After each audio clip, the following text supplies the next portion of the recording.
আপনি কি এআই দিয়ে ইমেজ জেনারেট করেন অথবা আপনার তোলা একটি ছবি এডিট করেন? যদি করে থাকেন এই দুটোর কোনো একটা, তাহলে নতুন একটা এমন টুল এসেছে যা কাঁপিয়ে দিয়েছে পুরো ইন্টারনেট দুনিয়াকে। গুগল এনেছে নতুন টুল ন্যানো ব্যানানা। যদিও এটা কোড নেম, আসল নাম হলো জেমিনাই ফ্ল্যাশ 2.5 ইমেজ। এটা ডেভেলপমেন্ট পর্যায়ে ন্যানো ব্যানানা হিসেবে কোড নেম ব্যবহার করা হতো, কিন্তু ইন্টারনেট জুড়ে এখন এটাই সবচেয়ে ট্রেন্ডিং নাম হিসেবে আছে এবং ট্রেন্ডিং টুল হিসেবে আছে। কি করে এই ন্যানো ব্যানানা?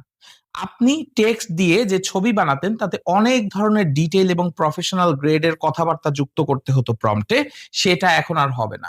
আপনি আপনার মনের ভাবনা লিখে দিন, একদম মিড জার্নি ডালি টাইপের প্রফেশনাল ইমেজ আপনাকে বানিয়ে দেবে এই ন্যানো ব্যানানা। একই সাথে আপনার ইমেজ এডিটিং এর বেলায় স্টেপ বাই স্টেপ এডিট করাও সম্ভব। আমরা এখন একটু দেখে নিব কিভাবে এই ন্যানো ব্যানানা কাজ করে।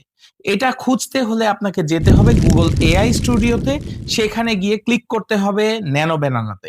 ন্যানো ব্যানানাতে ক্লিক করলে পরে আপনি অপশনগুলো পেয়ে যাবেন। প্রথমে আমরা দেখে নেই যে কি করে টেক্সট থেকে ইমেজ জেনারেট করা যায়। টেক্সট থেকে ইমেজ জেনারেট, এখানে একটা প্রম্পট দেওয়া আছে, আমরা সেটাই জেনারেট করি। একটা ড্রেস পরা কলা জেনারেট হয়ে গেল। এবার যেটা করব, আমরা অন্য একটা ছবি আপলোড করি। যে ছবিটা আপলোড করলাম এই ছবিতে আমরা এবার ওই যে কলাটা বানিয়েছি, কলার ছবিটা সেখানে এটা অ্যাড করে নিব। অ্যাডও হয়ে গেল দেখুন। এবার আমরা কিছুই আর নতুন করে যুক্ত করব না, শুধুমাত্র লিখে দেব যে একটি ফ্লাওয়ার ভ্যাস এই ছবিতে অ্যাড করুন।